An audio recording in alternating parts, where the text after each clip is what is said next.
Bueno, estamos haciendo una entrevista especial a Stelios Kouloglou, que es periodista, director de cine y también eurodiputado, diputado del Parlamento Europeo del grupo de la izquierda de la UE por Syriza, el partido de Grecia que actualmente está en el gobierno, partido que también sabemos hizo frente a la crisis económica de Grecia, y vamos a poder hablar con él especialmente para el Destape. Stelios, vamos a hacer la entrevista en inglés, así que we're going to shift into English. Okay. Okay. So, good afternoon, and thanks for coming here to having this interview with us. Thanks for having me.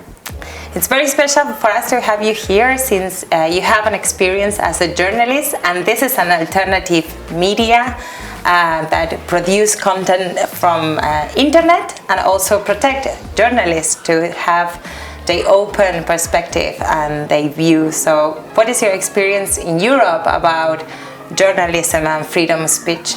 Yeah, first of all, I'm very pleased being here in Buenos Aires. This is the second time. The first, it was 10 years ago. I was invited by the film festival of Buenos Aires, because one film of mine was shown here in the competition of the festival. The title of the film was Apology of an Economic Hitman.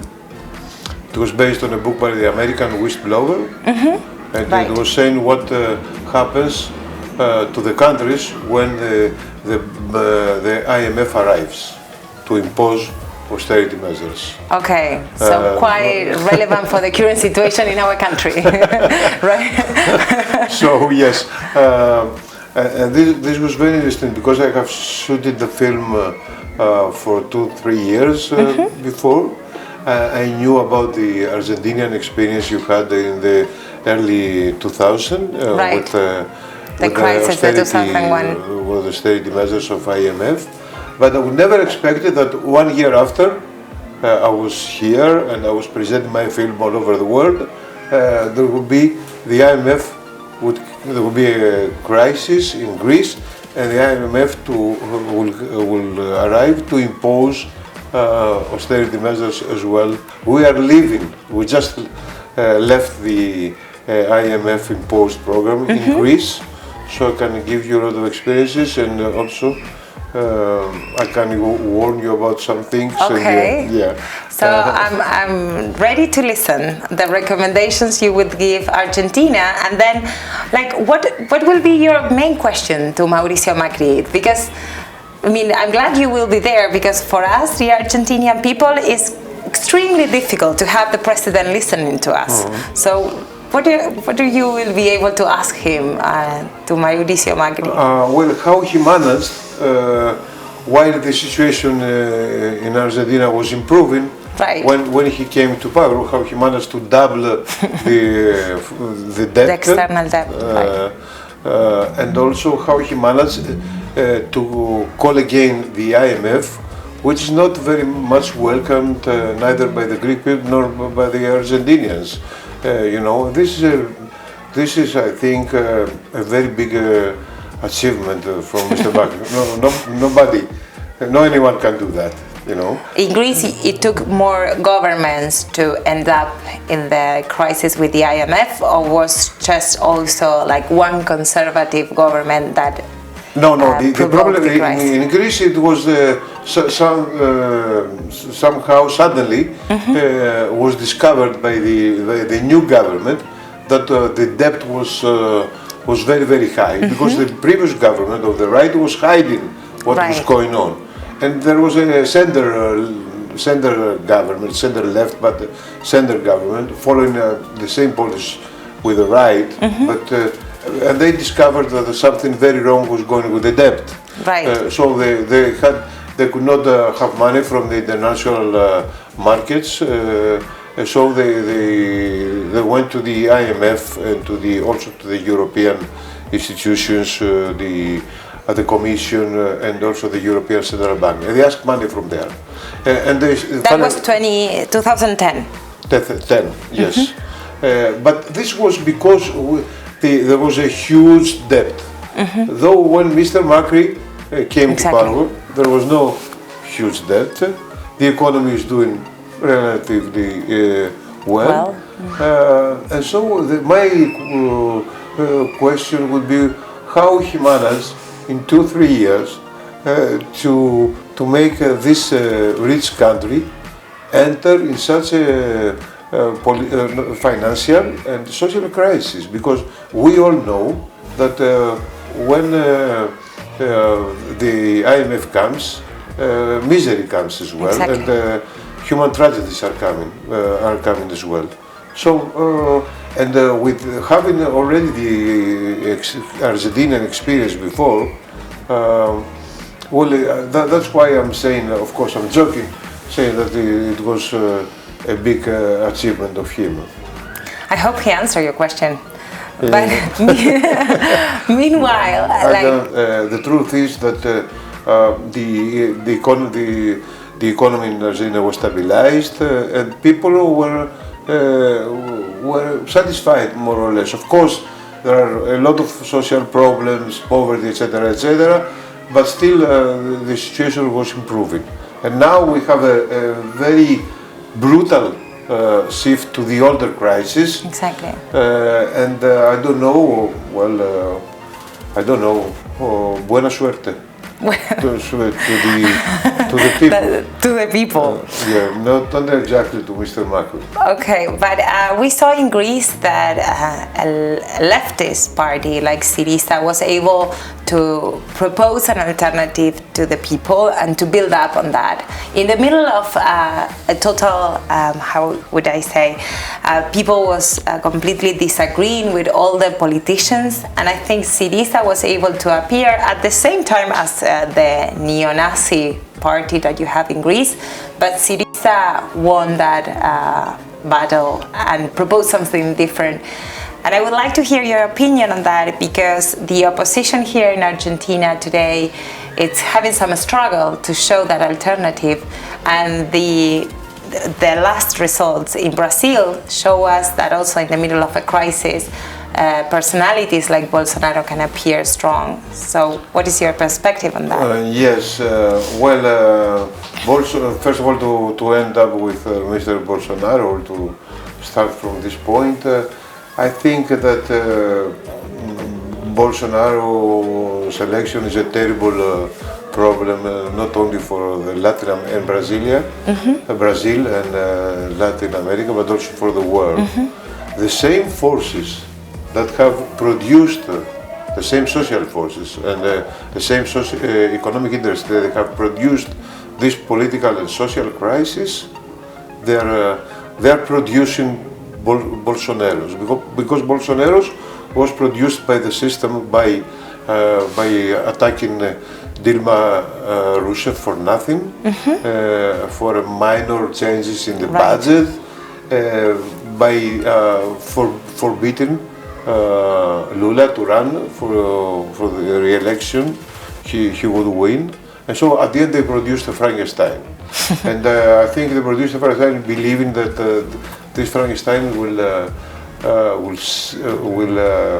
increase their profits, but in reality, I think in Brazil it will be a very huge social crisis with, and nobody can guess what will happen at the end. But we have to wait and see. But we must wait for the worst. Now, the other question is about the Syriza. Well, Syriza became... It was a good alternative, right? Yes, it was a good alternative. Became an international kind of symbol for fighting against austerity, because austerity has been imposed by the Washington Consensus, the neoliberalism, etc., we all know, and it finally came to Europe, and Greece has been the weakest link to this chain, and so faced a very difficult situation of the Greeks, you know. The GDP, the national product, dropped by 25%. The unemployment went up to 28-29%. Almost 1 out of the 3 people in the street, one was unemployed. For the young people, it was one of two. One of two, almost. You know, that was so. And so to overthrow these policies, Syriza was a good example. That's the good news. The bad news is that when you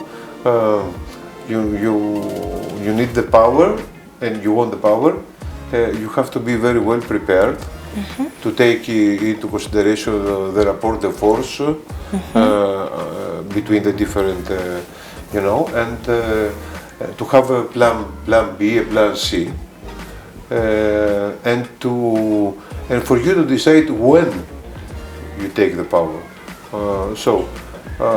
Syriza did not decide when to take the power. I think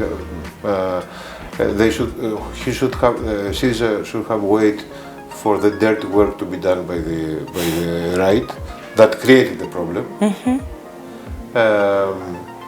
and not to ask for elections, anticipated elections, early elections. Then the other thing is we did not have a plan B. So when the creditors said no, we're not going to change anything, and Germany said no, you're going to die, we had no plan B.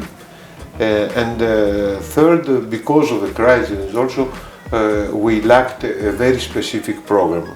That's why the will was very good, the intentions were going to paradise, but intentions alone are not enough to go to the paradise. So at the end, Syriza, of course, has to make a lot of compromises because the other power, Greece is not like Argentina, it's a small country with 10-11 million population, and now after the compromises that were necessary, now the situation is improving. The situation is improving, the economy is improving, unemployment is being reduced, so we are optimists. The only thing which is make us a little bit skeptical is that we have an opposition of the right that has proposing the same measures that Mr. Macri has taken in Argentina, and we're afraid that if the right they win the elections, then they will implement the same measures, and probably the IMF will come back as it is the case with Argentina. So we must avoid Macri story and Argentinians. Because it took like 8 years for you to go out of the first bailout program of the IMF in Greece, right? Yes. Well, I mean, 2010 you have the first bailout with the austerity package. Then it took you 10 years. We are now starting the first year of the bailout in Argentina. That means that it might take us also 8-10 years to go out of this self-produced crisis in this country if we don't shift it immediately. Yes, I think that what is absolutely necessary in Argentina is to change the government and for the progressive forces to take the power and to be well prepared, to learn the lessons from Greece I explained you before, to be well prepared to do what they must do.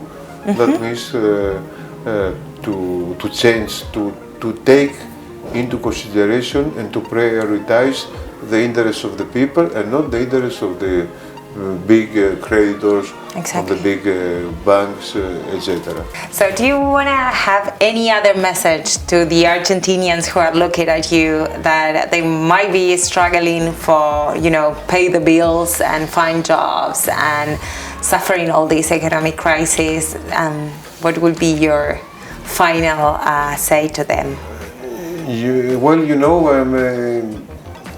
It reminds me of the Greek crisis. Greek first years, because still the situation is difficult, but In the first years it was terrible. And but I think Argentina is a big, rich country with very talented people. I have met some of them. I'm amazed because I'm seeing different things happening, initiatives like this one we are now talking, a web TV with independent information, etc. But I have seen many others. I have met many other very innovative young people. So I think they deserve a better present and a better future. Very good. Thank you so much for the interview.